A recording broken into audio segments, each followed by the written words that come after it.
रुक जाऊंगा, ठहरो रात। मेरे घर में यदि संत रात में रुक जाए, आहा, मेरा घर पावन हो जाए। महात्मा जी रुक गए। भक्त ने पूछा, महात्मा जी भोजन कर दीजिए। तो महात्मा ने कहा, हम भोजन नहीं करेंगे, भूख नहीं। तो भक्त दूध ले आया, एक एक गिलास दूध पिलाया गुरु शिष्य को। दूध पिया। महात्मा ने पूछा, आपके पास जमीन कितनी? बोले 20 एकड़। करते क्या हो? बोले खेती नहीं करता हूँ, एक भैंस है 20 लीटर दूध देती है, उसी से सब खर्चा चल जाता है परिवार का, बस उसमें हम सुखी हैं। महात्मा सो गया और सोचने लगा, जिसका दूध पिया उसका कैसे परोपकार करूं। गुरु शिष्य के मन में न जाने क्या विचार आया। देखिए, किस आदमी का विचार कब बिगड़ जाए, सुधर जाए, बदल जाए, कुछ पता नहीं। 10 साल जो ईमानदारी से काम कर सकता है, 11वें साल उसके मन में बेईमानी भी आ सकती है। 5 साल तक जो आलसी रहा है, 6ठे साल वो मेहनती भी हो सकता है। मनुष्य परिवर्तनशील प्राणी है, और जो व्यक्ति किसी से प्रभावित ना हो करके अपने गुणों को खोता नहीं है, वो मनुष्य के रूप में देवता होता है, नारी के रूप में नारायणी होती है। जो अपनी ईमानदारी, वफादारी, जिम्मेदारी, बहादुरी को खोता नहीं है। कुछ भी कोई लालच दे, डांटे, फटकारे, अपयश करे, अपमान करे, लेकिन जो अपने गुणों को खोता नहीं, खोने नहीं देता है, वो व्यक्ति धरती का देवता होता है, वो पूज्य होता है, महान होता है।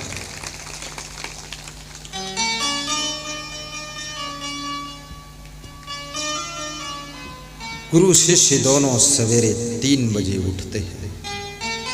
गुरु अपने शिष्य से कहता है, बेटा, जिसके घर में हम तुम ठहरे हैं, इसकी भैंस बहुत अच्छी है, भैंस चोरी करो।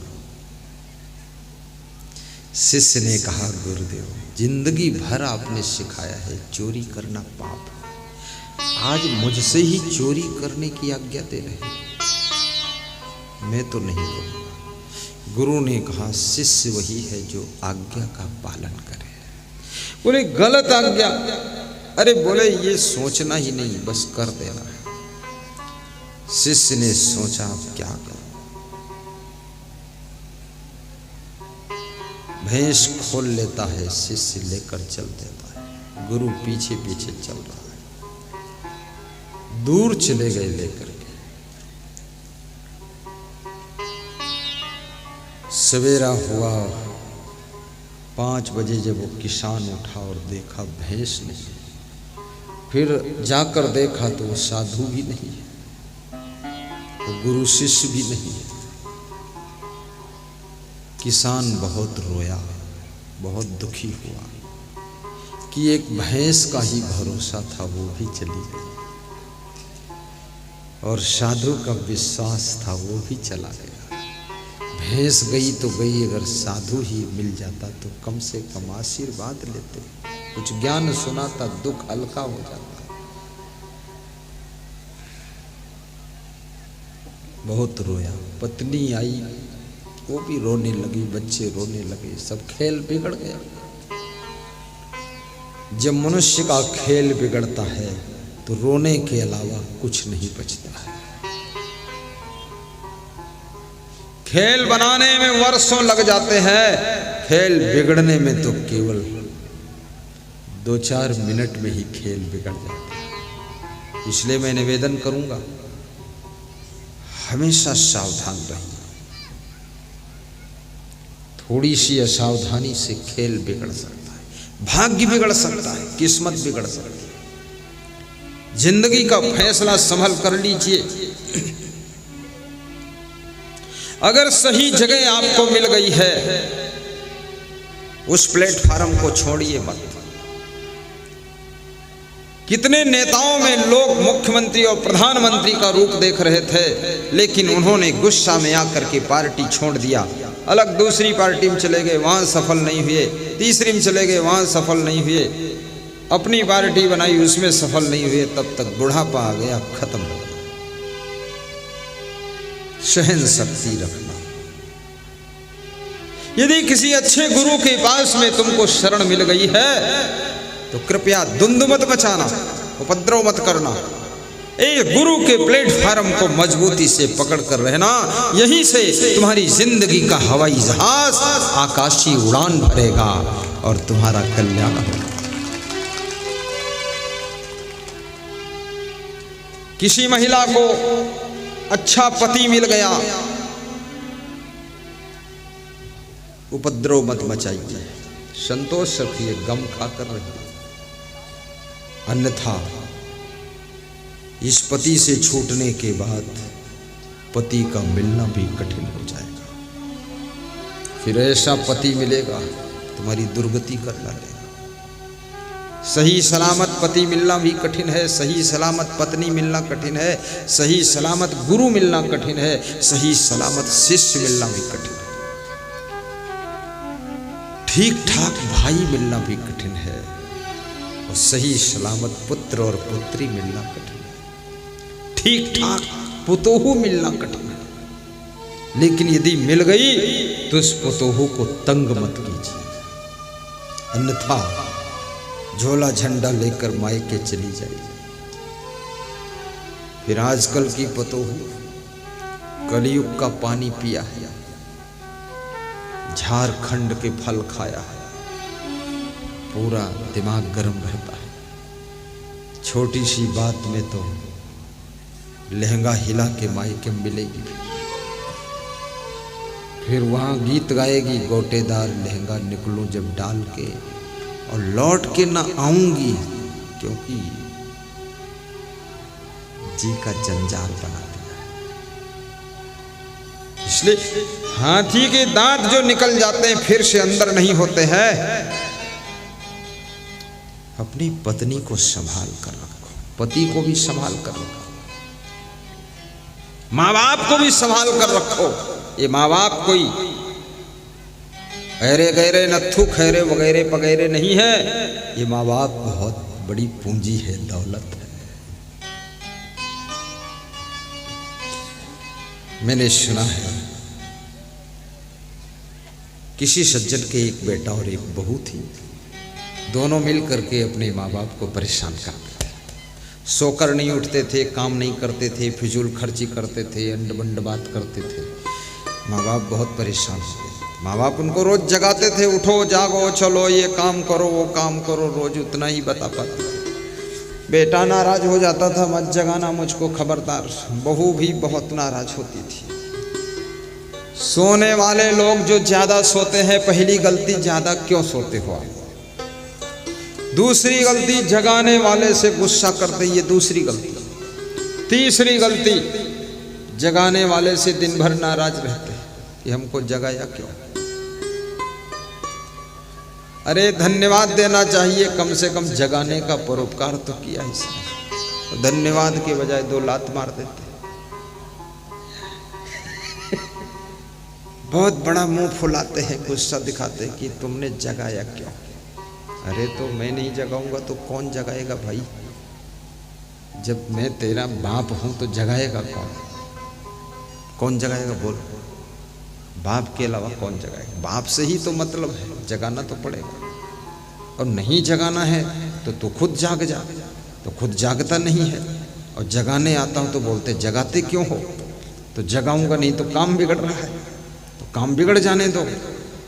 तो वो लड़का और बहू दोनों बड़ी नाटक कर रहे थे। बाप परेशान हो गया। तो बाप ने कहा, एक दिन बहुत प्रेम से, चतुर बाप था, बुलाया और 1 लाख रुपया दिया उनको। कहा बहुत दिन हो गए बेटा और बहू, अभी उम्र भी है आपकी, थोड़ा चारों धाम घूम आइए, मंदिर घूम आइए, अभी तो हमारे में घर संभालने की क्षमता भी है, तुम जाओ। 1 लाख रुपया मिल गया। बेटा बहू दोनों तैयार हुए, बोले चलो ताज होटल में रहेंगे, बॉम्बे सैर करेंगे, दिल्ली सैर करेंगे, मद्रास घूमेंगे, बेंगलोर में चकड़ी काटेंगे। चले गए। 1 महीने के बजाय वो 3 महीने बाद लौटे, क्योंकि 1 लाख उड़ाना था।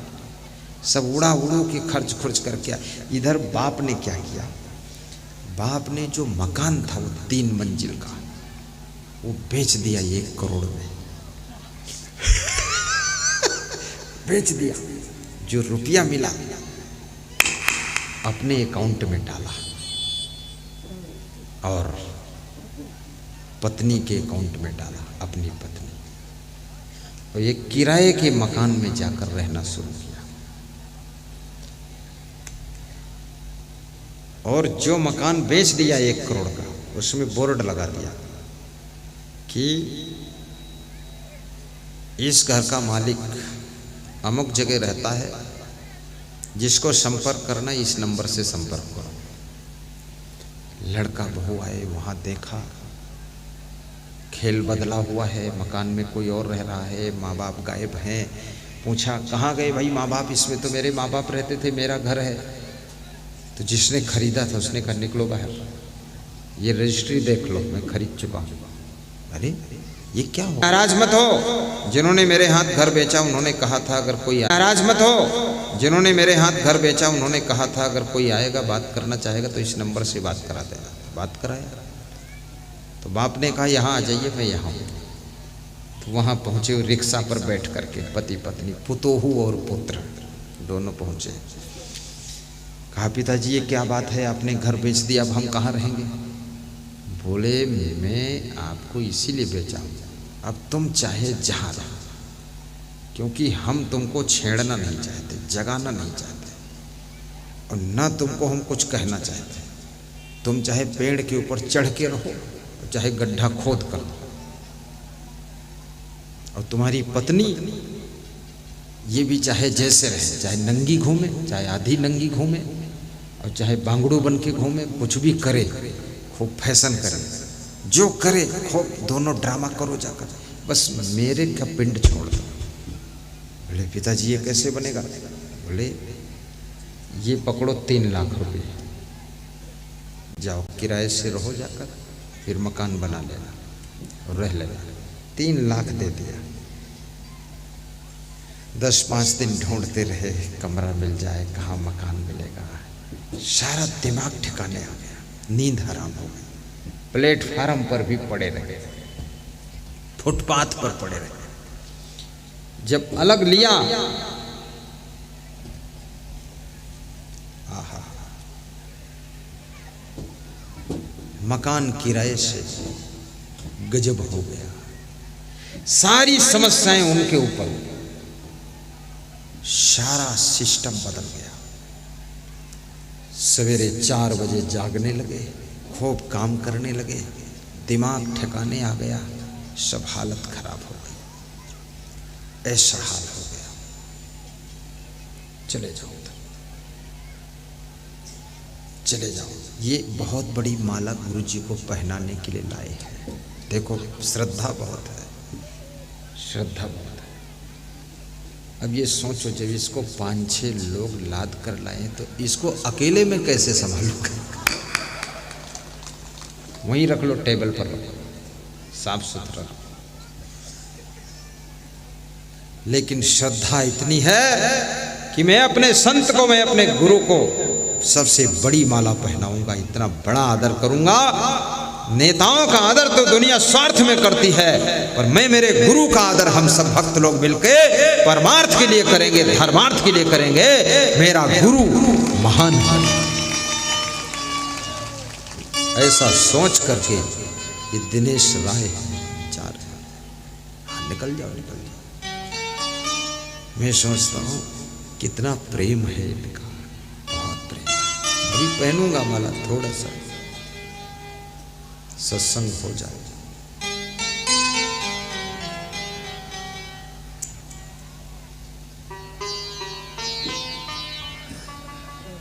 माता पिता सुखी रह रहे हैं, बेटा बहुत दुखी है। 2 साल के बाद आते हैं, पैर छूते हैं, कहते माफ करो पिताजी, क्षमा करो सासू जी, अब गलती नहीं करेंगे, एक साथ में रख लो तो ठीक है। नहीं नहीं, आप अलग रहो, स्वतंत्र रहो, जो मन हो करो जाकर के। याद रखना, अपने पिता को इतना तंग मत कर देना कि आपका पिता जब अपनी चाल बदलेगा तो तुम्हारा हाल बिगड़ जाएगा।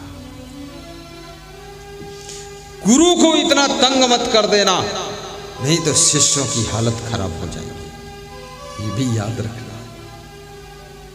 और किसी को भी तंग करना बहुत बड़ा पाप होता है। आप किसी को तंग करोगे, दुख दोगे, 10 गुना दुख तुमको वापस मिलने वाला है। अपनी बहुओं को भी तंग मत कीजिए। बेटियों से भी मैं कहूंगा, ससुराल में जाना तो वहां भी किसी को तंग ना करना। मायके में रहो तो अपने माँ बाप को तंग ना करो, थोड़ा संतोष से रहो। गुस्सा भी मत करो, ये क्रोध बहुत खतरनाक है। ये क्रोध रिश्ते बिगाड़ देता है। क्रोध दुख दरिद्र को लाकर खड़ा कर देता है। क्रोधाद भवति सम्मोहा, सम्मोहात स्मृति विभ्रमा, स्मृति भ्रंसाद बुद्धिनाशो, बुद्धिनाशात प्रणश्यति। परहित सरिष धर्म नहीं भाई, पर पीड़ा नहीं अधमाई। परहित सरिष धर्म नहीं, परोपकार के समान कोई धर्म नहीं है। और संत के लिए कहा गया है, संत बिटप सरी ताकी धरणी,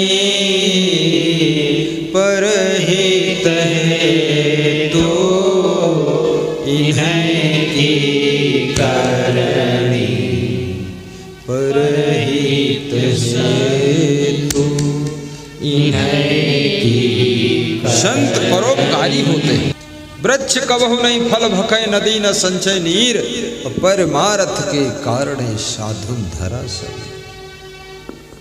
परमार्थ के कारण संतों का शरीर होता है। ये जो संत आप देख रहे हैं ना, ये कोई स्वार्थ के कारण संत नहीं बने। जैसे आप सोचते हो अरे इनके घर में खाने को नहीं था इसलिए संत बन गए, फोकट का खाते ही घूम रहे, ऐसा नहीं था। महात्मा बुद्ध संत हो गए थे, उनके क्या खाने को नहीं था घर में, तो राजपाट था, राजा थे। स्वामी महावीर जैन धर्म के 24 तीर्थंकर हुए हैं, सब राजपुत्र थे, सब संत हो गए, क्या खाने का नहीं था उनके। राजा भर्तृहरि संत हो गए थे, क्या खाने की कमी थी, तो राजा ही थे, खुद राजा थे। राजा गोपीचंद संत हो गए थे, क्या उनके घर खाने की कमी थी? नहीं, खाने के लिए कोई संत नहीं होता है। और जो खाने के लिए संत होता वो संत नहीं होता है, वो भाड़ होता है, भड़ुआ घूम रहा है। खाने के लिए संत क्या होता है? जैसे मैं हूँ, मैं संत बना, ये खाने वाने के लिए, ये दक्षिणा पक्षिणा के लिए संत नहीं बना कि तुम यहाँ आओ और 10 रुपया दो, 20 रुपया, अरे क्या बात है। मैं तो अगर संत ना बनता तो क्या भूखे मर जाता? अरे क्या बात है, मैं तो इतना बड़ा बिजनेस करता कि रोज करोड़ों का प्रॉफिट होता, ये सारी बुद्धि उसमें लगा देता। तो किसी प्रदेश का मुख्यमंत्री होता, जब इसमें दिन रात हम प्रवचन करते, रोज नई नई बात सुनाते, तो उसमें नए नए भाषण रोज करते। फिर मैं बोलना शुरू करता कि भारत देश की माटी, इस धरती के ऊपर जिस लाल का जन्म हुआ है, हमारी आपकी जवाबदारी है, इस धरती को हम लोग संभाल कर रखेंगे, इसका सम्मान बढ़ाएंगे और भारत माता के चरण छू करके इस भारत देश का उत्थान करेंगे। भाषण शुरू हो गया मेरा, तुरंत पलटी खिला दिया मैंने। ये सड़कों के इतने बड़े बड़े गड्ढे, ये देश की जनता के साथ इतना बड़ा अन्याय, देखे देखा नहीं जाता, सहे सहा नहीं जाता। वो दर्द होता है सीने में कि फाड़ दूं, किसी को क्या कर दूं, सारे गड्ढा मुक्त कर दूंगा जिस दिन शासन मेरे हाथ में होगा। भाषण शुरू हो गया, ये दिखा रहा हूं आपको, बता करना नहीं है। लेकिन कोई सोचे कि ये संत बन गए, खाने पीने के लिए संत बन। अरे क्या खाना पीना, जो ज्यादा खाएगा पिएगा वो तो बहुत दुख पाएगा। ज्यादा खाने पीने से इतने रोग होंगे कि भोग नहीं पाओगे। वो डॉक्टर विनोद मंडल की दवाई भी फेल हो जाएगी। हाँ, ये रसगुल्ला सब निकलेंगे गोबर गुल्ला बनकर। ये जलेबी अलबेली, अरे बहुत खाना नहीं, खाने के लिए संत नहीं बने हैं, सोए हुए समाज को जगाने के लिए संत बने, करोड़ों की जिंदगी में रोशनी पैदा करने के लिए संत बने। करोड़ों की जिंदगी के लिए, जगत भर की रोशनी के लिए। मैं तो सोचता हूं, आज मेरे पास में पति पत्नी दो लोग गुरु मंत्र लेने आए, अंगूर लेकर आए थे, नारियल लाए थे। उनको गुरु मंत्र दिया, फिर उनकी थैली से अंगूर लेकर धोकर एक मुट्ठी अंगूर खाया। तो भी खुश हो गए कि मेरा गुरु भूखा था, दे दिया। भूख थी मेरे, खा लिया। हम तो ऐसे थोड़ा बहुत खा लेते हैं बस। शरीर स्वस्थ है, आप थोड़ा खाओगे तो भी ज्यादा ब्लड बनेगा। शरीर रोगी है, बहुत खाओगे ब्लड नहीं बनेगा, सब बीमारी बनेगा। और शरीर को स्वस्थ रखने के लिए जोर से हंसना भी जरूरी है, हंसना जरूरी है। आप देखिए, घोड़ा भी हंसता है। घोड़े के ऊपर जितना वजन आदमी बैठता है ना, तो घोड़ा ज्यादा हंसता है। ही उसको हंसी आती है कि बैठ ले पीठ पर, अगले जन्म में मैं तेरी पीठ पर बैठूंगा। ही हंसता है घोड़ा। घोड़ा बहुत होशियार है। किसी घोड़े के पीठ पर दूल्हा बैठा जा रहा था, दूल्हा बड़ा वजन था, तो घोड़ा बार बार अपनी रीढ़ को संभालता था कि भाई वजनदार दूल्हे राजा। बीच बीच घोड़ा हंसता था, ही और दूल्हा भी हंसता था, ही क्योंकि उसको दुल्हन मिली थी, वो भी हंसता था। तो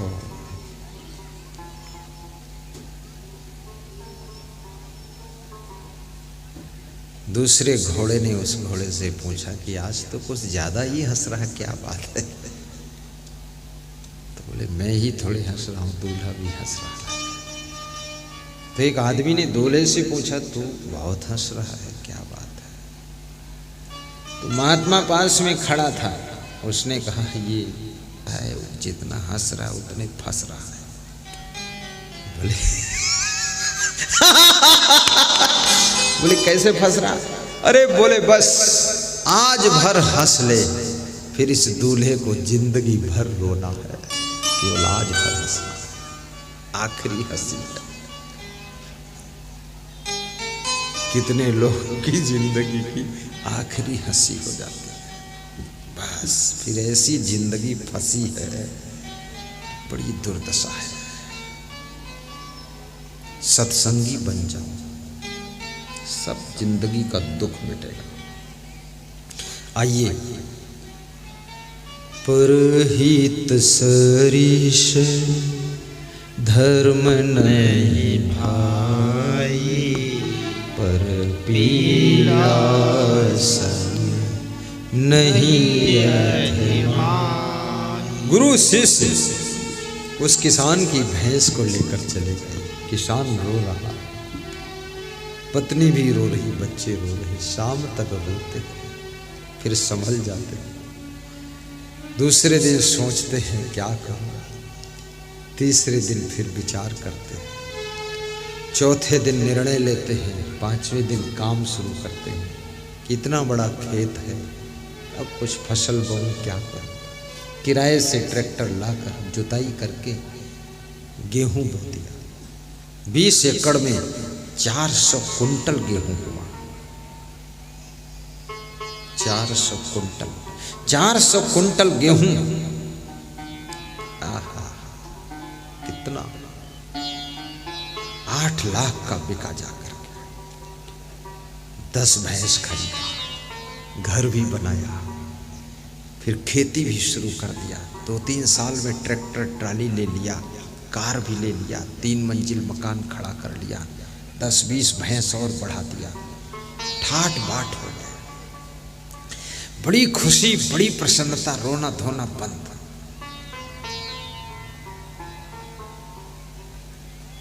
बिगड़ा खेल फिर से सुधर गया।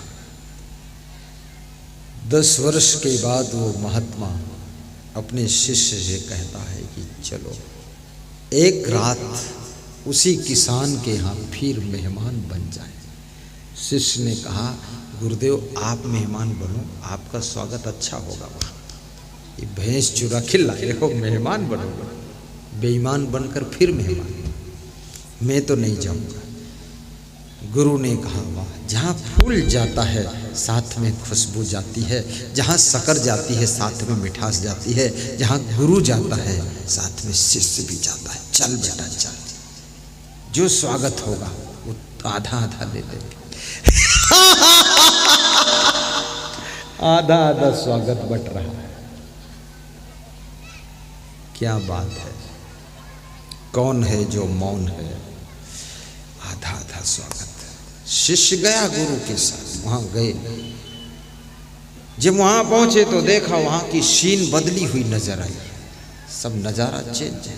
पहले फूस की झोपड़ी थी, वहां 3 मंजिल का महल खड़ा है।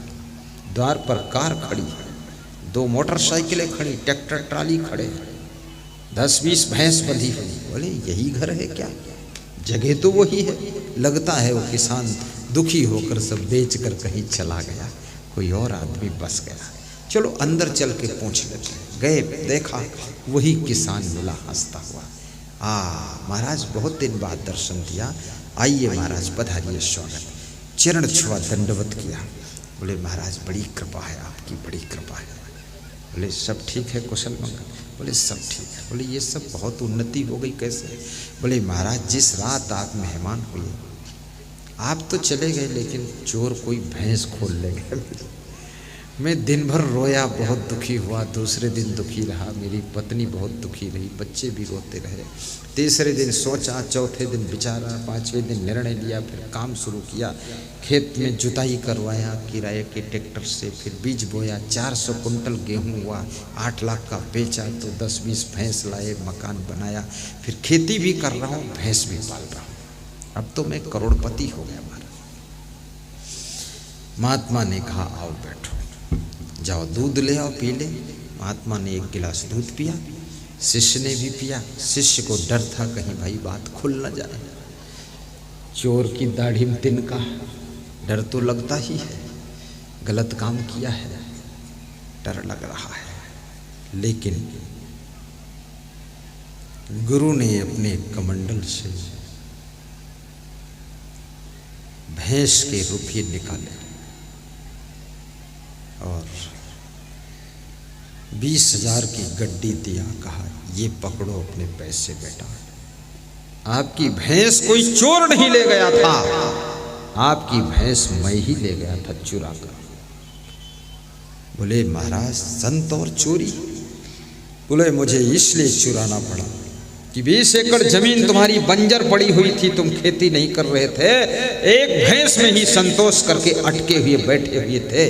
तो मैंने सोचा अगर भैंस हटा दूं यहाँ से, तब ये मेरा भक्त खेती बाड़ी करेगा तो अमीर हो जाएगा, और वही हुआ। आज मेरा भक्त करोड़पति है, ये मुझे खुशी है। भले ही मैंने चोरी किया, मुझे पाप लगा, कोई फर्क नहीं है, पर मेरा भक्त आज सुखी हो। वो भक्त गुरु के चरणों में गिर गया कि धन्य हो गुरुदेव, किस तरह से कल्याण करते हैं ये शिष्य को पता नहीं होता। धन्यवाद है आप। याद रखना, मैं आपसे भी निवेदन करता हूं, किसी एक चीज में अटके लटके मत रहना। छोटी सी दुकान खोल लिया, चूरन चटनी, बस उसी में बैठे पति पत्नी और बेच रहे चूरन चटनी। नहीं जी, दुकान को बड़ा रूप देना है। और ये भी बताऊंगा आपको, छोटी सी नौकरी कर लिया, बस उसी में अटके पड़े। नहीं, आगे सोचो, थोड़ा बड़ा सोचो, बड़ा सोचो।